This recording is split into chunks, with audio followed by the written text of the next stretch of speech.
Comme tous les jours, ça arrive pour manger. Tu viens dire bonjour aujourd'hui? Oui, ça gratte.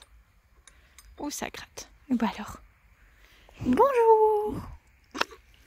Oh, et Bali qui arrive tranquillement derrière. Je voulais lui retirer la couette ce matin quand j'ai vu qu'il commençait à faire beau, mais alors il fait froid.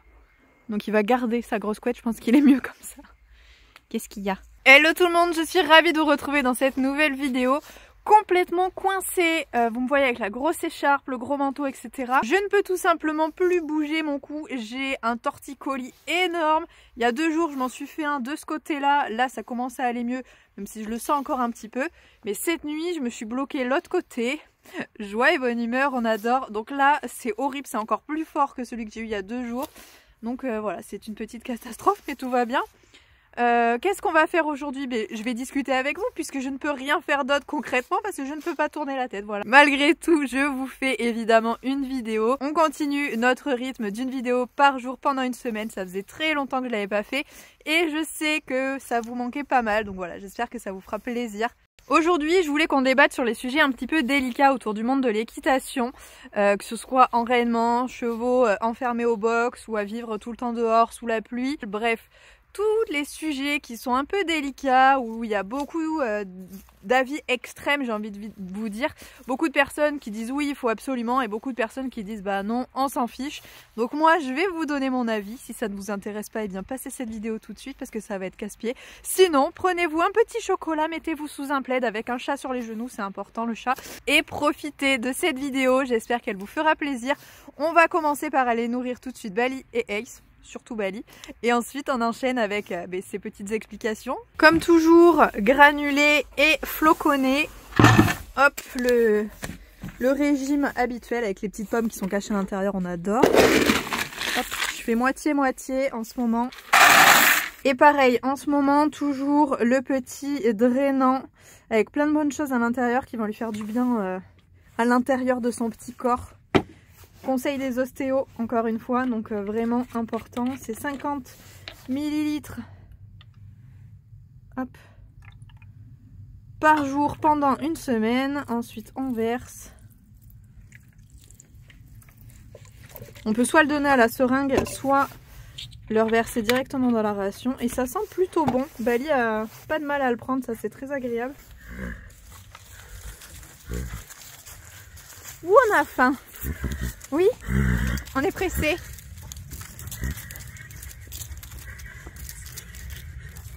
Ah, et vous avez toujours de l'eau au fond.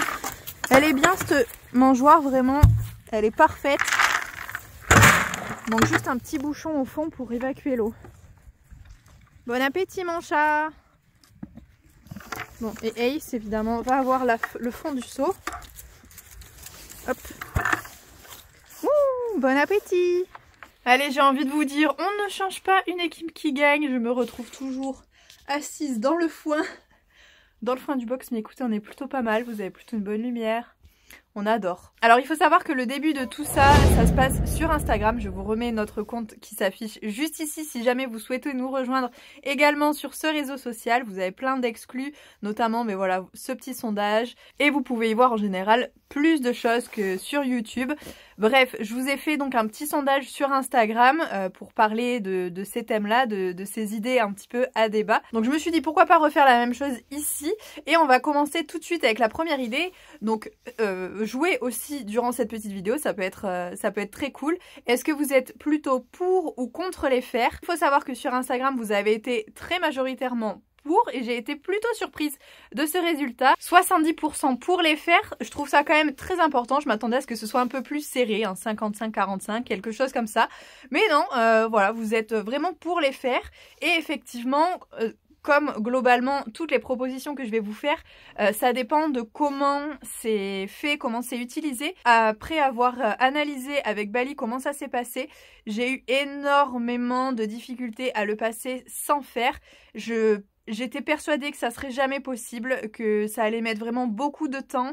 Et au final, on a presque fait ça du jour au lendemain. Et pourtant, j'avais vraiment essayé une première fois et ça avait été une catastrophe. Bali ne marchait pas. Bali est un cheval hyper sensible des pieds, c'est un pur sang. Donc vous imaginez, pour ceux qui ont des pur sang, vous savez à quel point c'est compliqué, c'est difficile déjà de trouver un maréchal qui arrive à ne pas les mettre en souffrance. C'est pas évident. Mais en plus, si vous retirez les fers, c'est tout de suite des chevaux qui sont très délicats, très douillés. Alors oui, quand on va faire vraiment de la compétition avec un rythme très important sur des terrains qui sont très abrasifs, je pense notamment à l'endurance, au CCE aussi, parfois vous avez des terrains qui sont vraiment exigeants. Là, c'est vraiment intéressant de mettre des fers, mais vous avez l'alternative de mettre des hipposandales. Donc, tant que vous n'avez pas essayé les hipposandales, je pense que ça vaut pas le coup de passer au fer. Mais ça, parlez-en avec votre maréchal ou votre podologue, vous avez vraiment plein de solutions autres. Après, ça dépend de la pathologie évidemment. Donc je serais plutôt pour quand il s'agit vraiment de terrains très abrasifs et réguliers.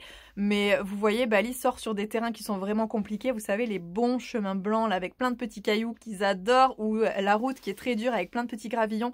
Ça aussi, c'est compliqué. Mais au fur et à mesure qu'ils marchent dessus, ils arrivent à vraiment accepter et tolérer et se renforcer le pied et marcher de plus en plus sereinement là-dessus. C'est le cas notamment de Bali et je suis la première étonnée. Je pensais vraiment pas que ça serait possible.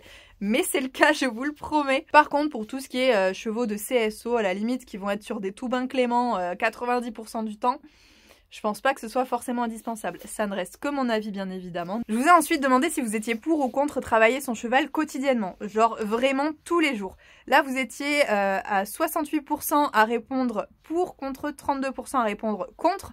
Moi, je suis totalement pour. Évidemment, encore une fois, si on parle de faire sauter son cheval tous les jours, le faire enchaîner plus d'1 mètre tous les jours, c'est évidemment un gros non, c'est impossible. Par contre, il faut savoir que notre cheval dans la journée, allez, on va le travailler 1 heure par jour. Il fait vraiment 1 heure de travail et pendant 1 heure, 1 heure avant, 1 heure après à la limite, ou 1 demi-heure avant, 1 demi-heure après, on est là pour le pansage, pour l'équiper, pour le chouchouter, pour lui faire du bien. Mais il n'y a vraiment qu'une seule heure par jour sur 24 heures. Donc il est tranquille 23 heures et pendant 1 heure, on le récupère pour le faire travailler. Je pense pas que ça leur fasse de mal, surtout si c'est de la longe, c'est un travail très différent encore une fois. Ça leur fait du bien plutôt que de rester à rien faire vraiment toute la journée. Ça peut même être ennuyant, lassant pour eux. Donc c'est bien de les solliciter et de leur faire voir plein de choses différentes, comme tout travail d'un cheval hein, au final. Moi je suis vraiment pour les travailler tous les jours et c'était le rythme de Bali pendant un moment quand on était au top de notre forme, c'était ça, c'était 1 séance par jour, longe, on faisait du saut en liberté aussi à l'époque, travail de dressage, travail d'obstacles, enchaîner ou faire des lignes, bref il y a plein de choses à faire sans forcer trop sur le travail de notre cheval. Ensuite la question était pour ou contre les morts, alors là ça a été encore plus évident, vous étiez à 200% pour, donc à 78% exactement, pour mettre un mort à son cheval. Plus ça avance, plus je pense que c'est pas forcément utile. Alors oui, je suis d'accord avec vous, c'est très intéressant de mettre des morts. Non, ça n'est pas barbare, c'est barbare quand on l'utilise mal. Un licol éthologique, un licol en corde, c'est tout aussi barbare si c'est mal utilisé, voire même pire que certains morts doux. Donc vraiment, c'est pas la peine de crier au loup parce qu'on met un mort dans la bouche. Bien au contraire, il faut que ce soit bien utilisé. Encore une fois, évidemment, c'est la condition pour que ça se passe bien. Malheureusement, tous les cavaliers ne sont pas à même de travailler leur cheval sans mort. C'est parfois beaucoup plus dangereux pour eux de ne pas mettre de mort. Donc dans ce cas-là, effectivement, il faut en avoir un. C'est la sécurité avant tout. Malgré tout, je pense qu'il faut vraiment être ouvert au sans mort parce que ça apporte plein de solutions et ça met nos erreurs en évidence. Ça met notre incapacité à travailler notre cheval sans les mains en évidence et ça, c'est pas normal en général puisqu'on le sait, les chevaux, il faut pas les bosser avec les mains, il faut avoir les mains très légères, ils peuvent se bosser totalement avec les jambes et le poids du corps. Donc ne pas réussir à le faire sans mort, ça coince un peu et ça veut dire que notre travail n'est pas irréprochable. Je pense que le travail sans mort, ça nous permet vraiment de remettre notre action de cavalier en question et ça c'est plutôt pas mal. Mon autre question était pour ou contre le box. Et là, ça a été un avis beaucoup plus partagé. Je crois que c'est celui qui a été le plus divisé de tous les sujets. Vous n'avez été que 47% à répondre pour, contre 53% à répondre contre. Donc là, pour une fois, il y avait plus de personnes à ne pas être pour les box. Et je suis totalement d'accord avec ça. Un abri, oui. Un abri en accès libre pour son cheval qui puisse sortir, rentrer quand il le veut, oui. Un cheval enfermé au box, ça devrait être interdit, c'est un bien grand mot parce que oui, le cheval peut aller au box, il va pas en mourir non plus, mais de là à enfermer son cheval pendant plus de la moitié de la journée, pour moi, il y a un problème. On le sait, les chevaux ne sont pas faits pour ça. C'est bien quand effectivement on veut qu'il soit dans un moule, qu'il soit absolument pas abîmé. Voilà, mais à quel prix en fait? Pensez à votre cheval, vraiment pensez à lui, à sa condition d'animal. Il n'existe pas de chevaux qui vont préférer être à l'intérieur, sauf si effectivement les conditions que vous leur donnez dehors sont pires que celles qu'ils ont au box, et là c'est vraiment très grave. C'est-à-dire que s'il n'a pas de copain à l'extérieur avec qui échanger, oui, il va forcément préférer être au box. Si le terrain dans lequel vous le mettez, il y a de la boue partout, oui, il va préférer être au box. Si il a froid et qu'il n'a pas de couverture, par exemple que c'est un cheval sensible, oui, ça va poser problème également aussi, il préférera la chaleur de son box. Donc voilà, tout est sujet à nuance, mais malgré tout, le box, pour moi, c'est niette. C'est interdit de laisser un cheval, encore une fois, plus de la moitié de la journée au box. Autre très gros sujet de controverse, je pense que c'est le sujet suprême, même avant le box, ce sont, roulement de tambour, les enraînements. Les enraînements, vous étiez 59% contre, alors que vous étiez 41% pour les enraînements. Et à votre avis, de quel côté je suis ? Eh bien non, je suis pour les enraînements. Autant oui, je suis totalement pour le fait que notre cheval soit sans faire, vive dehors, etc. Soit au plus près du respect de sa nature et de sa condition de cheval. Autant les enraînements, je trouve ça vraiment très intéressant. En fait, je pense que je les ai toujours vus bien utilisés et c'est là ma chance au final. Dans mon club, vraiment, c'était interdit de mal les utiliser. Tout le monde, enfin tous ceux qui sont contre, prennent ça comme une contrainte pour le cheval, une façon de les obliger en fait tout simplement à faire un exercice, alors que c'est pas du tout ça. Pour moi, c'est vraiment une aide comme pourrait l'être notre assiette, comme pourrait l'être nos jambes ou nos mains. Oui, on peut monter sans nos mains par exemple, on peut monter sans enraînement aussi. Nos mains peuvent être extrêmement sévères, mais si elles sont bien utilisées, elles doivent être hyper douces. Elles ne doivent pas contraindre le cheval. Encore une fois, notre action de main doit être vraiment dans le sens du cheval. Un enraînement, il doit laisser le cheval totalement libre et permettre de l'orienter. Mais en fait, un enraînement bien utilisé, c'est un enraînement que le cheval n'utilise pas au final. C'est un enraînement qui ne sera pas tendu en permanence, c'est juste pour inciter le cheval, quand il est dans une attitude non souhaitée, de lui dire hop hop hop, mon grand, remets ta tête vers le bas, par exemple, si on veut un enraînement qui l'oriente vers le bas, comme nos mains pourraient le faire en se fermant sur les rênes, en disant hop hop hop, non non, je mets une action un peu plus inconfortable avec mes mains, comme pourrait le faire un enraînement, pour pouvoir relâcher, que l'enraînement se détende et que le cheval trouve son confort dans la bonne attitude. Allez, je pense qu'on a fait le tour sur les sujets les plus importants. Il me restait d'autres petites questions auxquelles vous avez répondu sur Instagram, mais la vidéo serait genre beaucoup trop longue si je répondais vraiment à tout. Donc la prochaine fois, si vous voulez participer, eh bien encore une fois, rejoignez-nous sur Insta, vous aurez tous les questionnaires. Vous pourrez donc participer à ces petits sondages.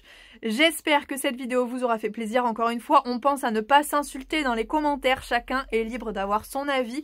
Discutez, échangez, ayez des avis et des arguments constructifs. Mais ne vous insultez pas, ça ne sert à rien. Bref, je vous fais à tous de très gros bisous et on se retrouve bien évidemment très vite dans une prochaine vidéo. Salut!